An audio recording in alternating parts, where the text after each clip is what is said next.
Christopher Luxon was talking a little bit about, he probably wasn't wanting to talk about it, but was talking with the host on the show about gang patches.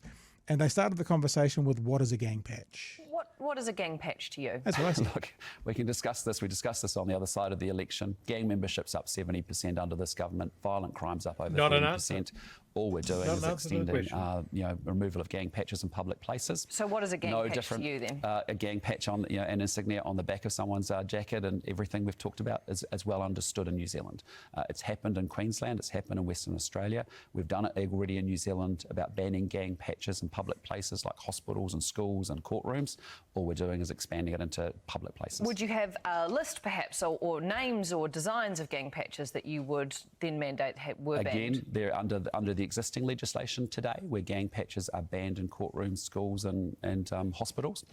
Essentially, those list of gangs are well established and well understood. Yeah, but being in a public place is a bit different to a courtroom where a judge has a say over however anybody who walks in dresses and whether he wants them in their courtroom. But actually... That's a really good point by Anna, a really good point. So it's a judge can say, you have to wear pants, whatever, no Speedos. Like, they can make their determination on any kind of clothing.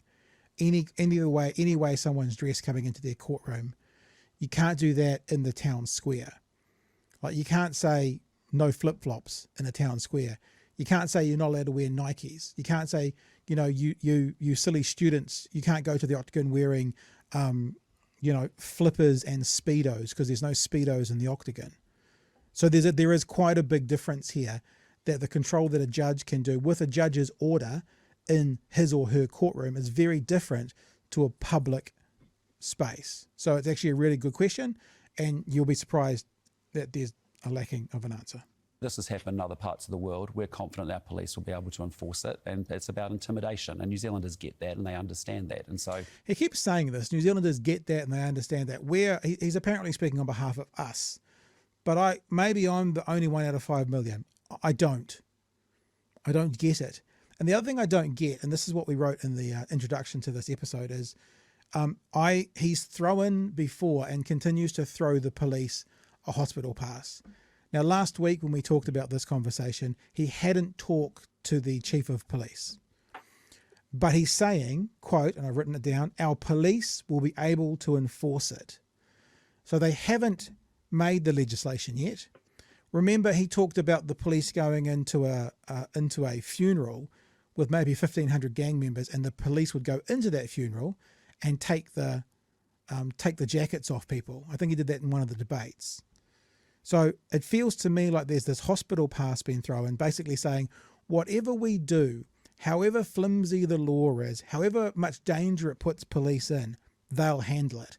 And it does, Chewy, feel like a bit of a hospital pass. Yeah, absolutely. Like, you can define, like, I'm not a lawyer, you can define a gang patch. There's an insignia. There's usually an affiliation or a geographical location and a rank. But a top and bottom rocker is often, but it's not universal. Others do. I have a vest with a big patch on the back. I'm not in a gang, but it could look like that from a distance. I still wonder. By the same token, like these guys don't wear their patches everywhere, but they still represent wherever they go.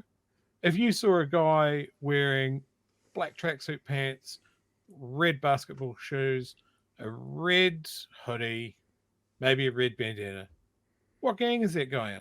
Yeah, we all know, but there's no insignia there. I did think I know we weren't making a joke, but I was being flippant last week. What if one of the gangs decides to turn their insignia into a clothing label? And I'm not saying selling gang patches, but a gang like label, and they have it on the back. What are the police going to do then? When it's no longer a gang patch, it just happens to be the patch that's been turned into like a clothing label. What then? So that might sound I might be being a bit finicky. You might go, oh yeah, it's splitting hairs, maybe. But I've said it before and I'll say it again, laws need to be quite precise. And we already know that the mongrel mob have employed a lawyer to look into the legalities of this. And we also know, thanks to Chester Burrows, that the last time the government tried to do, or Wanganui Council tried to do this, it got overturned in the courts. They couldn't do it. So here's a question for you. If our police will be able to enforce it, I wonder how the police feel about that. Can't say whether Mr. Luxon has or hasn't spoken to, I think it's Peter Costello, isn't it, the head of police, yet. But last time he was making these same claims, he hadn't. So we'll continue a bit more with this. Yes, gang patches are going. Yes, there'll be dispersal and anti-consorting powers for police. Yes, there'll be actually firearm prohibition orders and warrantless search Destiny powers as Church, well. I don't mean to be facetious, but if you've got a charity biker gang and they happen to have a patch on the back of their jacket, do they count? I trust our police, Anna, to actually make good judgment around how to enforce the legislation that we pass in Parliament to make sure that's the case. Okay, so you feel the rules are... So what that means is the police have discretion. You got that, Joey? I trust the police will know how to enforce it. That's squirrely. But that means there's discretion. So what happens if the discretion from the police goes, we'll just leave those guys with their patches today? They're not causing any trouble. Because if he's going to trust the police being able to do it correctly, that means the police have discretion. Or traditionally, if you look what's happened when the police are given discretion, is the brown gang members are gone, the white ones will be fine. Yeah, that's interesting. That's true. What about a swastika? Is that a gang patch? I've never thought about that. That's a very good question. Hello, people living in Christchurch. You've got a few of them around your neck of the woods. What about a swastika on the back of things or on the side of things? And it's one thing to say the police will have discretion. You know, the police have a lot of discretion in a lot of ways. Like they don't even need Luxon to say that they have discretion. Police use that discretion every day when they choose to pour out a drink that someone's drinking in public rather than give them the fine or charge that they're well within their rights to do. Or whether they send someone to court for a little amount of weed, or they just go, come on, man. You know, police have always had discretion. But if they are going to stop it, if they are going to outlaw and make this a thing that goes to court, it has to be defendable. Yeah. And if he can't even define what it is, lawyers are just going to dine out on this to the point where it's just irrelevant. I noticed someone in the chat talking about this is from Twitch. Craggles Brown, Wanganui put a ban on them and it did stop. The gangs there took a huge hit. That is incorrect. Because we've spoken to the MP for that area that was around for it. It did not work. Didn't do anything. Didn't do anything, and it was proved to be unenforceable and illegal. So don't believe the hype. They keep coming back to this old idea that it's disproven. It does not work. It is unenforceable. And he's being wishy-washy about how they're going to implement it, and they're going to put people in harm's way to try and, to try and do it. I keep coming back to the thing. What is the problem that National were trying to solve? They are not trying to solve the gang problem. They're trying to solve we weren't the government. Yeah, now they are. I think also we think about the gangs that are the, some people might say are the scary ones and stuff, but I think Joshy Washy's got it correct. He's picked out the scariest group of people you don't want to fuck with. He said, what about my Magic the Gathering patch? I mean, you don't want to mess with those fuckers. They're cray. Yeah, but like we joke, but Destiny Church has their own motorcycle gang. Yep. They look, they act, they fit all of the things about being a motorcycle gang. If you took someone that didn't know their origin and put them next to a picture of the mongrel mob and you go, are these both motorcycle gangs? Your average punter is going to go, yes. One just has to be aligned with a church. So how do you well, obviously there's a church, so they're good, but they're behaving exactly like a motorcycle gang does. Yeah, 100%. All right, let's keep going with the story. After the police, so he's saying that he doesn't use these words, but if he trusts the police to make the right decision and be able to enforce it, he's saying that the police have discretion. Aligned enough at the moment that they don't need any clarification. The rules will be clear. They have been implemented already in parts of New Zealand. They've been implemented in other parts of the world, and New Zealanders understand what this is about. It's about removing intimidation. In some parts where gang patches have been ruled out, bylaws, perhaps like Wanganui, an example of this. That law was found, or that bylaw rather, was found to be a breach of the Bill of Rights. Are you concerned that your law will be a breach of any rights? Well, I think what's a reality is gang members want the rights of being Kiwis, but they're not prepared to take the responsibilities of being Kiwi. And, that's the deal. And so the reality is, I'm sorry, but I've been really... I'd like to know from him what that means. What's the responsibility of being a Kiwi? It sounds like he's got a checklist. Now, I'm not saying that gangs add a huge amount to the general population, but what's the responsibilities of being a Kiwi? True. She didn't ask him, but what do you think he'd say? Well, Because if you remember the rules that we all signed when we arrived in this world, it's to like Marmite more than Vegemite.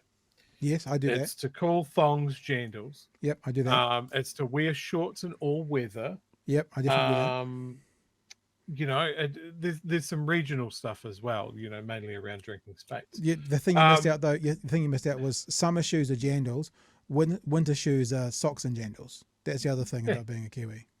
Yeah, again, it's more nonsense. Yeah. Nobody agreed to the rules of being a Kiwi.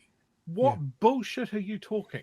Yeah, because I guarantee you, and this is the silliness of this whole statement, if you did a checklist of what it means to be a Kiwi, you probably find that 90% of us wouldn't fit into part of it somewhere. That's the whole point of it. Clear about it. I don't know how to be any clearer about it. But is that a breach of rights? We're going to make gang life really unacceptable here in New Zealand. It's going to be tough under a national government. No qualms about it. Is that still going to be a breach of their rights? What I'm saying to you is they breach their rights as New Zealanders each and every day. What does that misery mean? And pain and What does that mean? They breach their rights of being New Zealanders. What does that fucking mean? suffering on Kiwi But if they're families just with walking drugs and down all the sorts of street things. and they're in town, is that a breach of their rights? Again, what I'm saying to you is we've made a decision. We want to ban gang patches in public places because it's about intimidation. To earn a gang patch, you have to have done something intimidatory and violent often. And so Now, I wanted to play the... No, did you hear what the heavy lifting that word often was doing? That often was doing some heavy lifting because he probably checked himself a little bit before he wrecked himself. Listen to the word often and think how heavy the lifting that one word is doing. Is that a breach of their rights? Again, what I'm saying to you is we've made a decision. We want to ban gang patches in public places because it's about intimidation. To earn a gang patch, you have to have done something intimidatory and violent often. And so I'm sorry. I appreciate there's lots of different points. Some heavy lifting there to make sure he doesn't make it an absolute statement. View about it. So even but if we you're are not going to be committing a crime in that we're going to one- be tough on gangs, in that and that's one what we're clear moment, about. You're not worried about it being a breach of anyone's No, freedom of I'm not. expression or I'm rights? not. No, we're not going to have gang members wearing gang patches. We're not going to have gang members intimidating members of the New Zealand public. We're not going to have a 70% growth in gang members, and we're not going to have a 33% growth in violent crime. Just quickly, how will you police it practically? You're asking police to do more than they do at the moment, and they will tell you on any given day they're already stretched. What will you practically Well, I give trust them? our police to enforce the legislation and the rules that Parliament will pass. They've done that with respect. Let's just throw you that hospital pass again. Whatever we're going to do, however much danger it puts the police in the way, however flimsy it's going to be, they can handle it. We'll just sit in the beehive and make our edicts from on high, and you guys will just you'll do everything you need to do for sure. No problem. just Banning gotta gang make it patches in work with what public they do places. at the No, moment. I trust them to. It's not for me to, but they will determine how to enforce that legislation and make sure that gang members are Discretion. compliant with that rule. Do they need more resources, though, to do it? Well, as we said, we want to increase gang membership, police membership by another 300 police officers, actually putting them into places where there are real hotspots in major cities across New Zealand. That's part of our election commitment as Zealand's well. biggest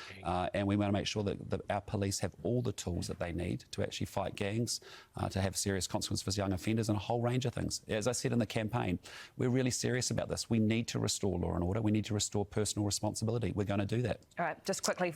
There we go. That's it for now. I just saw Dr. Green, who is in our chat at the moment, say something. I thought he was going to tell us that it was our shirt because Dr. got one of our shirts. But Dr. says, I was refused entry to the court in Palmerston North because my T-shirt was deemed to be a gang patch. It was a Dactory shirt. The Dactory shirt. So there you go. There's an example of discretion, I guess, going the other way. So now, because if the police can make the decisions on how they're going to enforce it, then of course they can decide that the Destiny Church patches are gang patches, or that those BHN shirts that we're going to get are gang patches. They can decide that. They can't define this.